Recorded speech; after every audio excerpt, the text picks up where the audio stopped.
Assalamualaikum warahmatullahi wabarakatuh. Salam sejahtera bagi kita semua. Kami dari kelompok 4, Biomedik Kesehatan Masyarakat kelas D, akan mempresentasikan tentang dasar pertahanan tubuh. Next slide. Kami dari kelompok 4 beranggotakan Marwah Nur Fajrin, Nur Ifni Awalia, Firdi Ataya, Stevi Justin Salamba, Sintike Mangendong Rantelino, Nurafia Basir, Andi Aziza Ramadhani, Kezia Batara Patilangi, Deba Nararia Putri Hartawan, Andi Nurul Fatia Ayuni Ladianindra, Andini Anastasia, Gevira Nur Fatimah, Anindya Olivia Makmur, Aulia Amar Nenar, Latifatun Nisa, dan Reski Aulia Zafira. Next slide. Sistem kekebalan tubuh yang sehat merupakan kekebalan yang dapat membedakan antara bagian tubuh dari sistem itu sendiri dan bakteri yang masuk ke dalam tubuh. Secara garis besar, sistem imun menurut sel tubuh dibagi menjadi sistem imun humoral dan sistem imun seluler.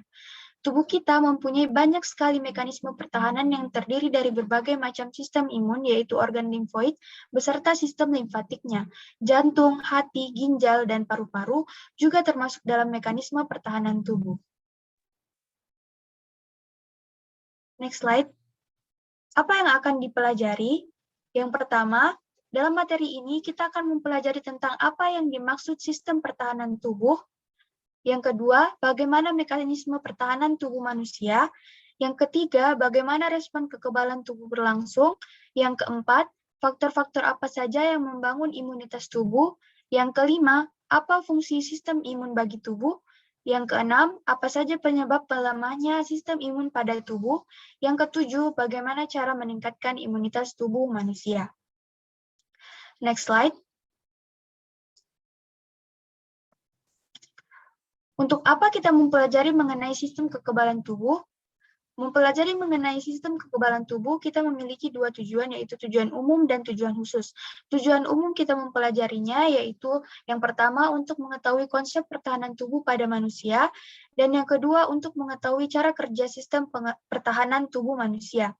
Sedangkan tujuan khususnya yaitu untuk mengetahui mekanisme pertahanan tubuh manusia, mengetahui respon kekebalan tubuh berlangsung, mengetahui faktor-faktor apa saja yang membangun imunitas tubuh, mengetahui fungsi dari sistem imun tubuh, mengetahui penyebab melemahnya sistem imun pada tubuh, untuk mengetahui cara atau upaya meningkatkan imunitas tubuh. Next slide. Kenapa kita penting mengenal sistem tubuh kita?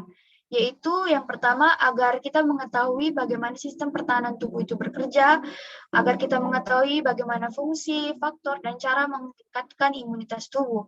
Dan yang ketiga yaitu agar kita lebih menyadari bahwa imunitas tubuh itu perlu dijaga dan dicegah untuk menurun. Kita masuk pada submateri yang pertama yaitu pengertian sistem pertahanan tubuh. Sistem pertahanan tubuh atau yang biasa disebut juga sistem imun ialah sistem perlindungan dari pengaruh luar biologis yang dilakukan oleh sel dan organ khusus pada suatu organisme, sehingga tidak mudah terkena penyakit.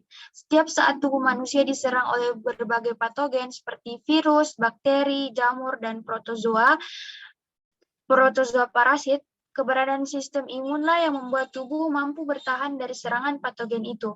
Namun, jika sistem imun melemah, kemampuannya untuk melindungi tubuh akan berkurang, sehingga menyebabkan patogen dapat berkembang dalam tubuh. Sistem imun tersusun dari sel-sel, jaringan, dan organ yang membentuk imunitas, yaitu kekebalan tubuh terhadap infeksi atau penyakit. Manusia juga hewan memiliki sistem pertahanan tubuh untuk menangkal masuknya benda asing ke dalam badan. Pertahanan tubuh disebut juga imunitas, yaitu sistem yang sangat kompleks dan memiliki peran ganda dalam menjaga keseimbangan tubuh. Dilihat secara definisi, imunitas adalah mekanisme yang bersifat vali atau otomatis yang melengkapi tubuh manusia dan hewan dengan kemampuan mengenali suatu zat sebagai sesuatu yang asing terhadap dirinya. Selanjutnya, kita masuk ke submateri kedua, yaitu mekanisme pertahanan tubuh manusia yang akan dibawakan oleh Saudari Aulia Amar Nenar dan Saudari Marwah Nur Fajrin. Kepada saudari sekalian, saya persilahkan. Baik, terima kasih atas kesempatan diberikan. Berbicara mengenai mekanisme pertahanan tubuh manusia.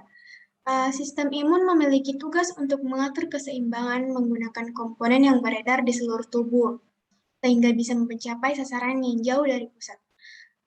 Fungsi imunitas tubuh ini dibantu oleh sistem yang bernama sistem limforetikuler, yaitu jaringan atau kumpulan sel yang memiliki letak tersebar di seluruh tubuh. Beberapa letaknya antara lain di dalam sumsum tulang, kelenjar limfa, timus, sistem saluran nafas, saluran pencernaan, dan sebagainya. Jaringan ini akan segera merespon apabila terdapat rangsangan sesuai sifat dan fungsinya masing-masing. Nah, dalam konsep imunitas, bagian awal itu menentukan ada tidaknya tindakan oleh tubuh ditentukan dari kemampuan sistem limforetikuler dalam mengenali suatu bahan termasuk benda asing atau tidaknya. Apabila antibodi berhasil mengalahkan antigen, maka itu tidak akan menjadi masalah untuk tubuh. Hanya saja, kadang dalam keadaan tertentu, sistem imun gagal membedakan zat asing dan zat dari tubuh itu sendiri. Akibatnya, sistem imun membentuk zat anti buat jaringan tubuhnya sendiri dan membahayakan. Dengan adanya sistem pertahanan tubuh, maka kita mampu menangkal berbagai zat asing yang diduga bisa merugikan kesehatan. Di PPT ini ada terlihat mekanisme pembentukan kekebalan tubuh dari luar maupun dalam tubuh. Dan ada di luar ini ada penghalang misalnya kulit, terus ada ketika kita luka, dan patogen yang misalnya bakteri, lisosem dalam keringat, sedangkan di dalam tubuh ada patogen yang melakukan pembekuan darah. Dan di kesempatan kali ini saya hanya akan menjelaskan tentang pembentukan pertahanan tubuh secara non-spesifik. Nah, pertahanan tubuh bawaan sejak lahir ini disebut non-spesifik karena tidak ditunjukkan untuk melawan antigen tertentu, tetapi memberikan respon langsung terhadap berbagai antigen untuk melindungi tubuh. Setiap benda asing yang memasuki tubuh pertama kali akan dihadapi oleh mekanisme pertahanan tubuh non-spesifik ini. Pertahanan tubuh non-spesifik merupakan respons pertama terhadap patogen yang masuk ke dalam tubuh. Pertahanan tubuh non-spesifik ini berfungsi untuk melawan berbagai jenis infeksi yang umum terjadi tanpa melibatkan adanya proses seleksi dan memori terhadap jenis patogen tertentu.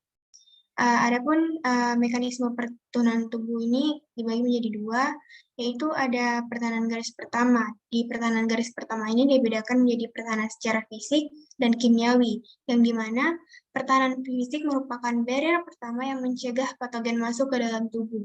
Pertahanan fisik diperankan oleh kulit, membran mukosa, dan silia.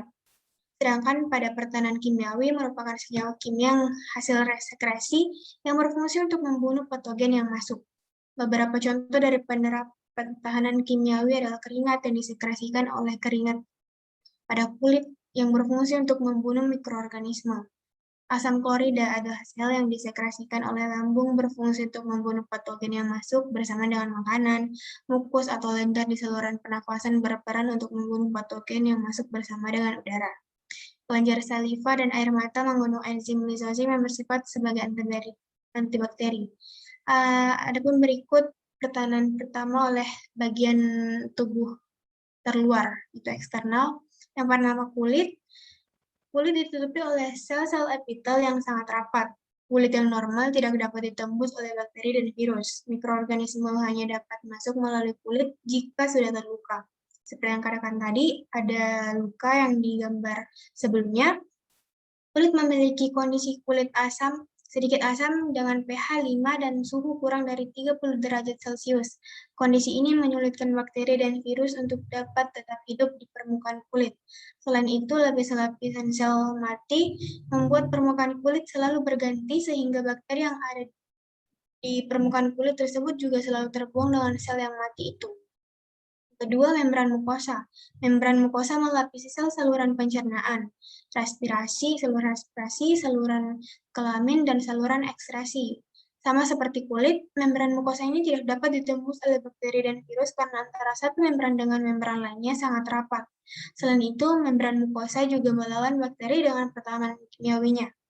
Membran mukosa menghasilkan mukus atau lendir yang merupakan cairan kental untuk mengikat menggumpalkan bakteri atau benda asing yang masuk ke dalam tubuh. Yang ketiga, ada zat kimia antimikroba.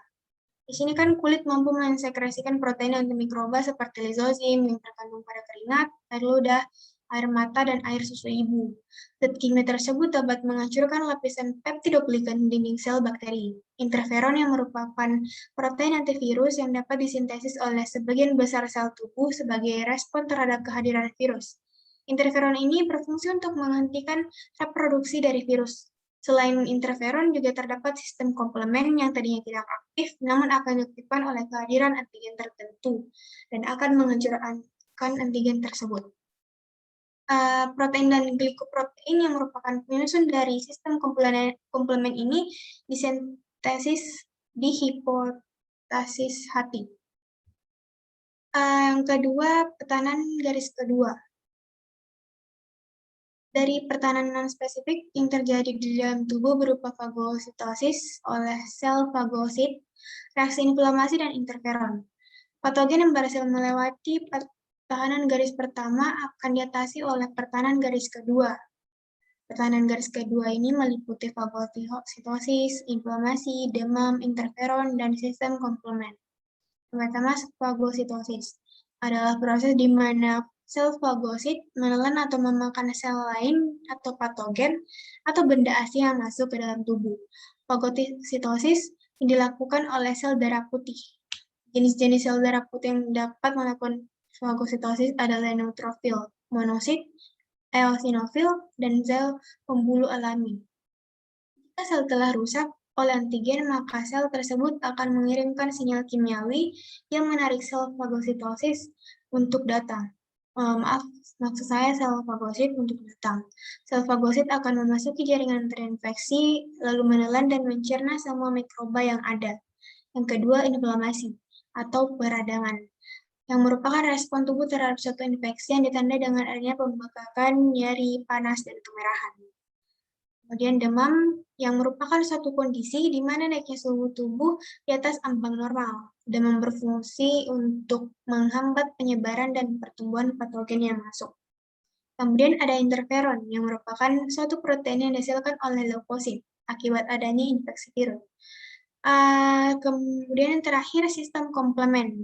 Protein komplement dapat memberikan respon pertahanan dengan cara melekat pada dinding bakteri dan menyebabkan pembentukan lubang pada dinding bakteri, sehingga cairan dan ion dari sel bakteri akan keluar sehingga menyebabkan kematian pada sel bakteri. Untuk pertahanan tubuh spesifik, saya serahkan kepada Saudari Mawar Nurfaci.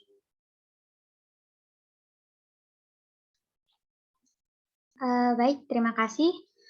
Di sini saya akan menjelaskan pertahanan tubuh spesifik. Nah, di pertahanan tubuh spesifik itu terbagi atas dua, yaitu sel limfosit T dan sel limfosit B. Sebelum itu, apa sih fungsi dari pertahanan tubuh spesifik ini? Nah, pertahanan tubuh spesifik ini berfungsi untuk melawan patogen-patogen dan akan diaktifkan apabila pertahanan tubuh non-spesifik tidak mampu mengatasi infeksi patogen yang masuk ke dalam tubuh.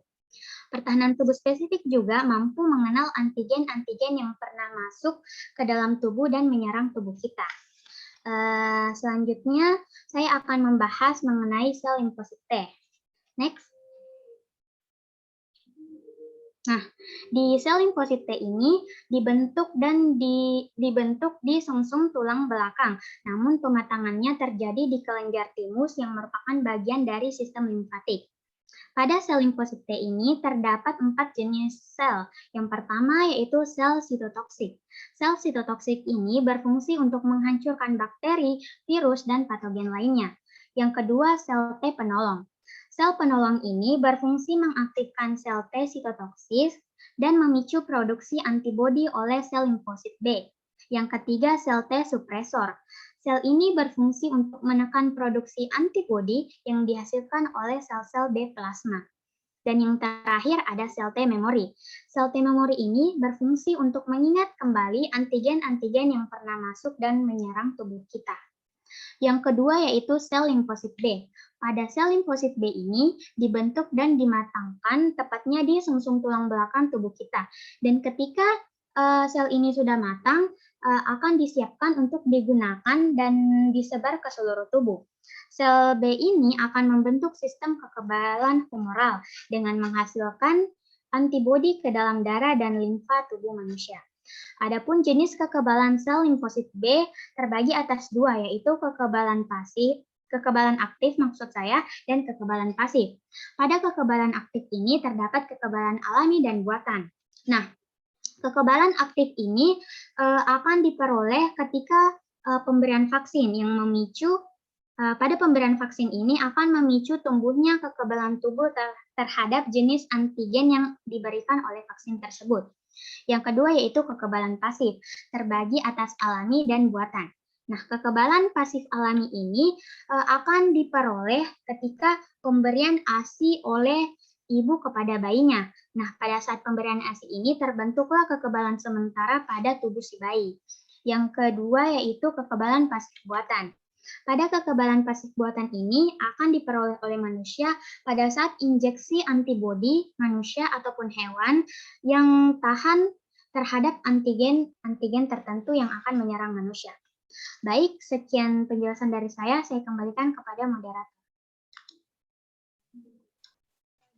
Materi kedua, selanjutnya kita beralih ke submateri tentang respon kekebalan tubuh yang akan dibawakan oleh Saudari Latifatun Nisa. Kepada Saudari, saya persilahkan. Baiklah, terima kasih. Submateri selanjutnya adalah respon kekebalan tubuh. Terjadinya proses reaksi imunitas, yaitu mekanisme pertahanan tubuh untuk melawan setiap benda asing masuk ke dalam tubuh. Sejumlah limfosit yang disebut dengan sel memori segera berkembang menjadi limfosit yang mempunyai kemampuan membuat zat kekebalan yang bertahan lama atau long-lasting immunity.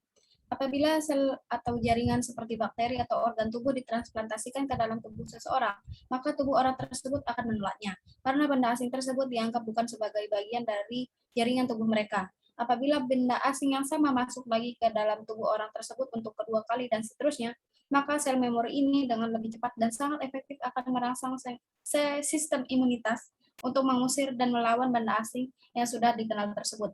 Reaksi tubuh akan lebih cepat dan lebih efektif dibandingkan dengan reaksi saat perjumpaan untuk pertama kalinya dengan benda asing tersebut.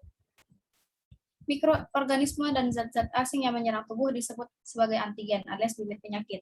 Saat antigen terdeteksi, serangkaian respon imun akan terjadi untuk melindungi tubuh dari infeksi. Pada proses tersebut, beberapa macam sel bekerja sama untuk mengenali antigen dan memberikan respon.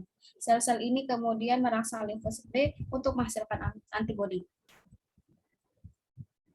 Submateri selanjutnya itu tentang antigen dan antibodi. Yang pertama, antigen.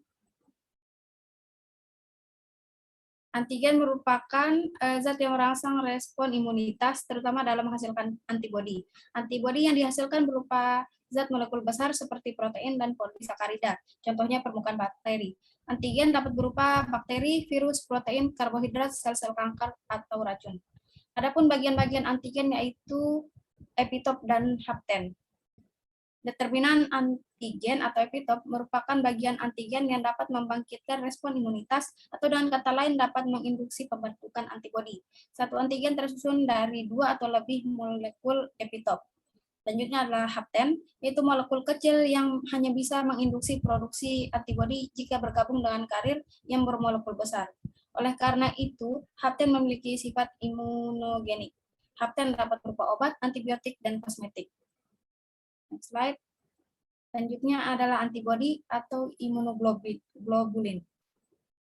Antibodi atau imunoglobulin adalah protein larut yang dihasilkan oleh sistem imunitas sebagai respon terhadap keberadaan suatu antigen dan akan bereaksi dengan antigen tersebut. Antibodi ada di dalam darah. Ia bekerja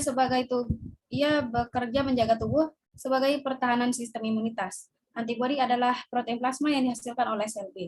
Sel B berkembang dari limfosit yang berdiferensiasi menjadi sel plasma. Antibodi diproduksi oleh sel plasma. Antibodi mencegah antigen menyebabkan penyakit. Setelah antibodi mengalahkan antigen, maka ia akan memperbanyak diri. Namun, hasil perbanyakan antibodi ini tidak berdiferensiasi sehingga disebut sebagai sel B. Next slide. Ada 5 kelas imunoglobulin yang harus kita ketahui, yaitu pertama ada IgG, yaitu berjumlah paling banyak 80%. Dan akan lebih besar pada kontak kedua, 3, dan seterusnya. IgG dapat menembus plasenta dan memberikan imunitas pada bayi. Selain itu, IgG juga merupakan pelindung terhadap mikroorganisme dan toksin, dapat mengaktifasi komplement, dan juga dapat meningkatkan efektivitas sel fagositik. Selanjutnya adalah IgA, yaitu berjumlah 15%, dan dapat ditemukan pada zat sekresi seperti keringat, ludah, air mata, ASI, dan sekresi usus. IgA berfungsi untuk melawan mikroorganisme yang masuk ke dalam tubuh. Selanjutnya adalah IgM, yaitu antibodi yang pertama kali tiba di lokasi infeksi, menetap di pembuluh darah, dan tidak masuk ke dalam jaringan. IgM berumur pendek dan berfungsi untuk mengaktifasi komplement dan memperbanyak fagositosis. Selanjutnya adalah IgD, yaitu memiliki banyak fungsi memicu respon imunitas dan banyak ditemukan di limfosit B. Meskipun demikian, IgD berjumlah sedikit pada limfa dan serum darah.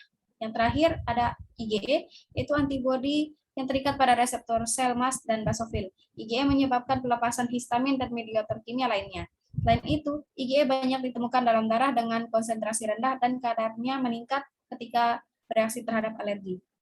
Sekian dari saya serahkan kepada moderator.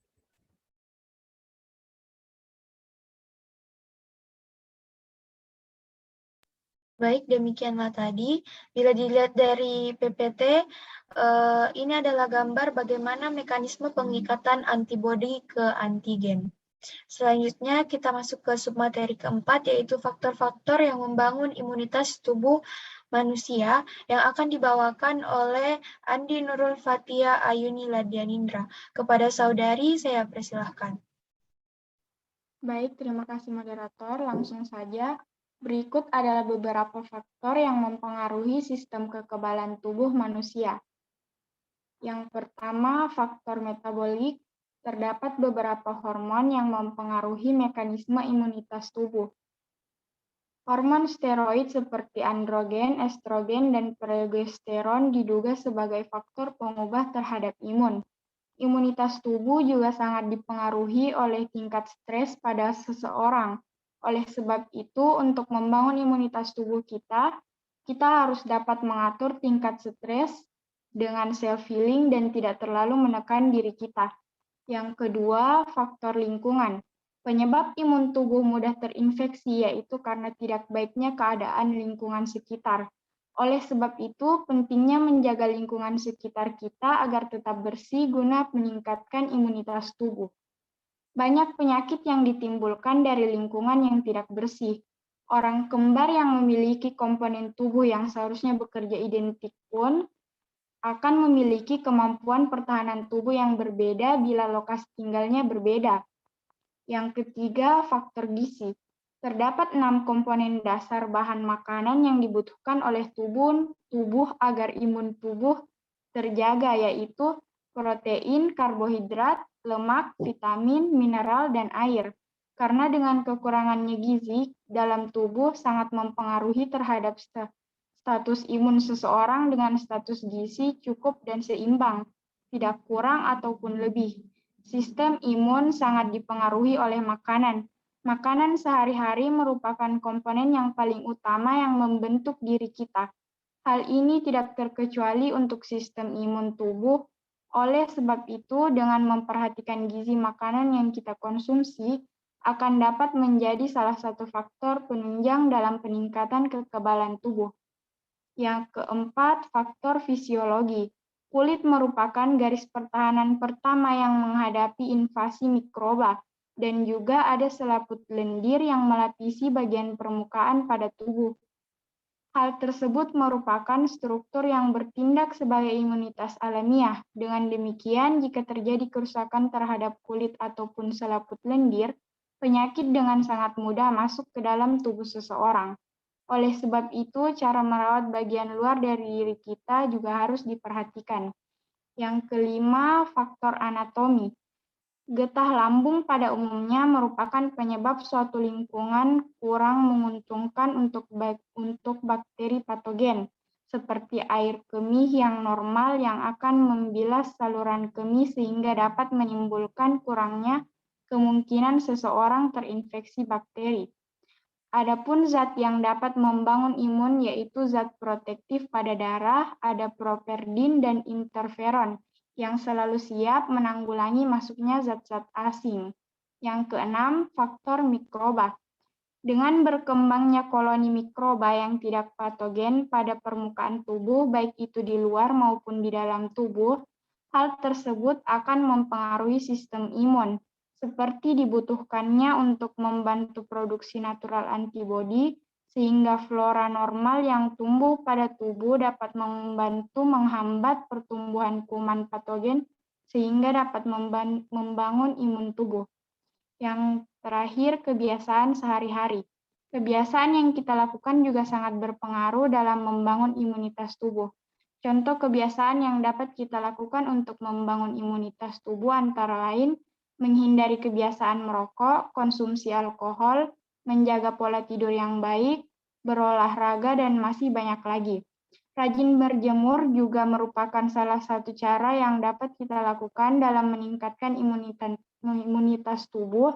Dengan berjemur, tubuh kita dapat memperoleh vitamin D, di mana vitamin D ini punya efek imunomodulator yang bisa memperbaiki sistem imun tubuh. Peningkatan imunitas tubuh bergantung pada diri kita sendiri. Bagaimana kita memperlakukan diri kita, maka demikian pula diri kita memperlakukan kita. Seperti yang dipaparkan di atas, banyak cara dari faktor-faktor tersebut yang dapat kita lakukan untuk meningkatkan imunitas tubuh kita. Oleh sebab itu, kalau bukan kita, siapa lagi yang dapat menjaga kekebalan tubuh kita? Sekian dari saya kembalikan ke moderator. Baiklah, demikian tadi submateri tentang faktor-faktor yang membangun imunitas tubuh oleh Saudari Fathia. Selanjutnya, submateri selanjutnya akan terpisah, yaitu di part 2 dari video kami. Demikian, sampai jumpa di video selanjutnya.